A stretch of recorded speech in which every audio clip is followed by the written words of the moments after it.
Semenjak WHO atau World Health Organization mengumumkan bahwa COVID-19 merupakan pandemi dunia, perilaku konsumen di berbagai sektor bisnis telah berubah.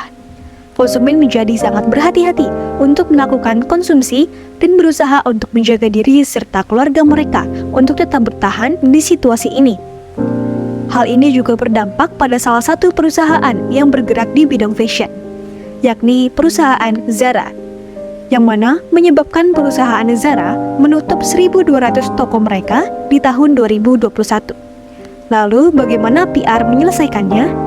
Saksikan video berikut ini. Purchase your tracks today.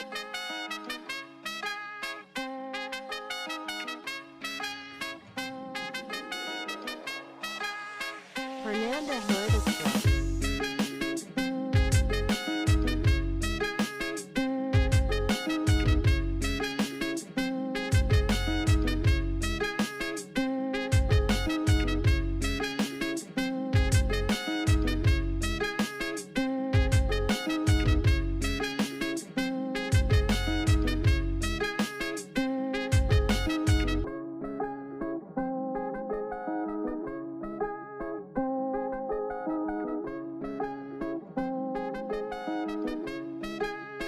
Purchase your tracks today.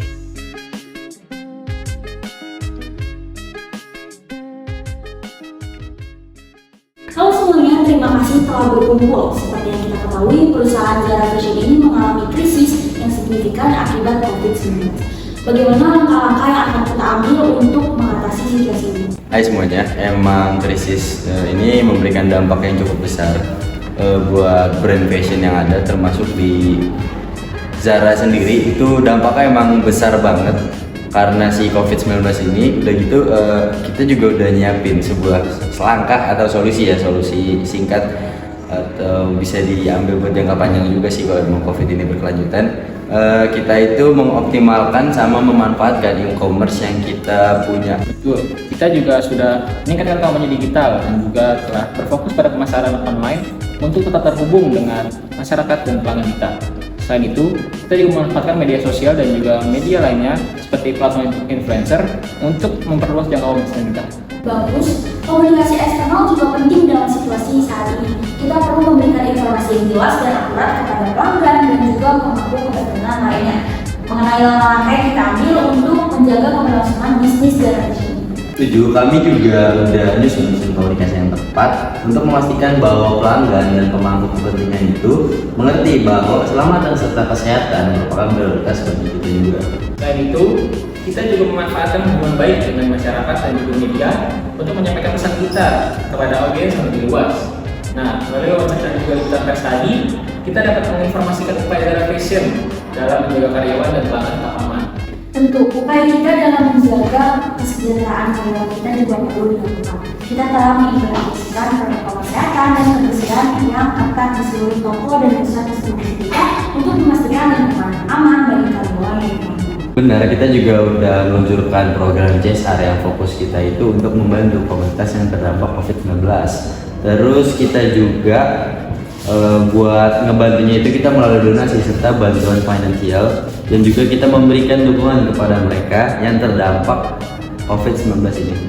Sangat penting untuk memperkuat citra Zara Fashion sebagai perusahaan yang peduli dan bertanggung jawab dalam situasi sulit seperti ini.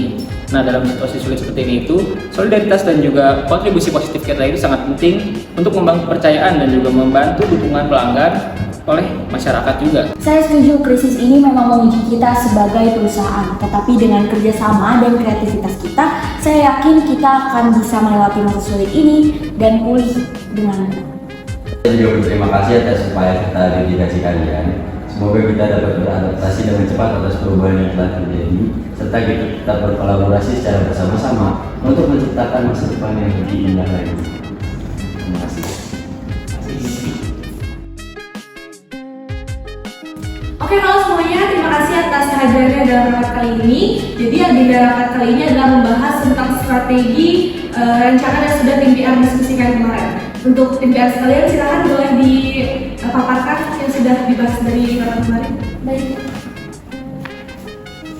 Selamat itu pada direktur dan juga investor dan juga kepada teman-teman PR. Di sini saya akan menyampaikan strategi yang telah kami rancang untuk menghadapi krisis COVID-19 ini. Yang pertama, kita akan mengoptimalkan strategi penjualan online dengan meningkatkan kampanye digital yang berfokus pada pemasaran online. Lalu mengapa kalian memilih untuk mengoptimalkan di bagian penjualan online? Karena situasi dan kondisi saat ini, masyarakat diharuskan untuk berdiam diri di rumah, sedangkan mereka pastinya itu membutuhkan sesuatu yang harus dibeli untuk memenuhi kebutuhannya.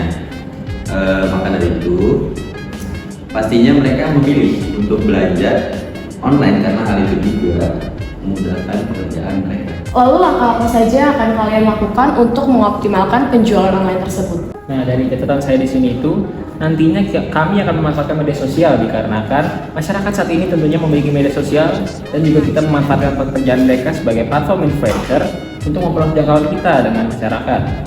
Dan kami juga akan membuat program promosi untuk menarik kembali minat masyarakat dengan cara membuat cashback atau pemotongan harga. Baik, menurut saya langkah ini dapat kita lakukan dan saya berharap strategi ini dapat berjalan dengan benar. Dan semua dengan hal itu, kami dari tim PR akan mengusung tim pemasaran untuk membuat strategi jangka panjang dan juga jangka pendek.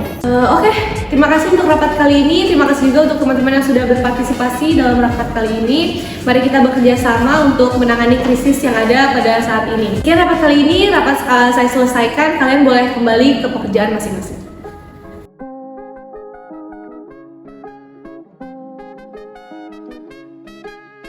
Fernanda Hood is good.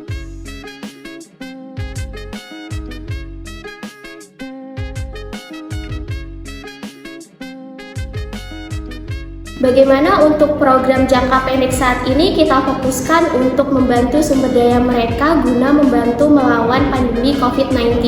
Nah, salah satunya kita bisa memproduksi masker untuk pekerja medis dan para pasien nantinya. Bisa juga tuh kita sumbangin 10.000 masker dan di akhir pekan kita sumbangin 300.000 masker tambahan. Terus bisa juga kita tambahin kayak alat pelindung, terus sarung tangan, kacamata pelindung, terus topi dan juga pelindung wajah. Bisa sih kalau seperti itu, cuman kita tuh harus tetap melihat seberapa banyak kapasitas produksi bahan-bahan kesehatan tersebut.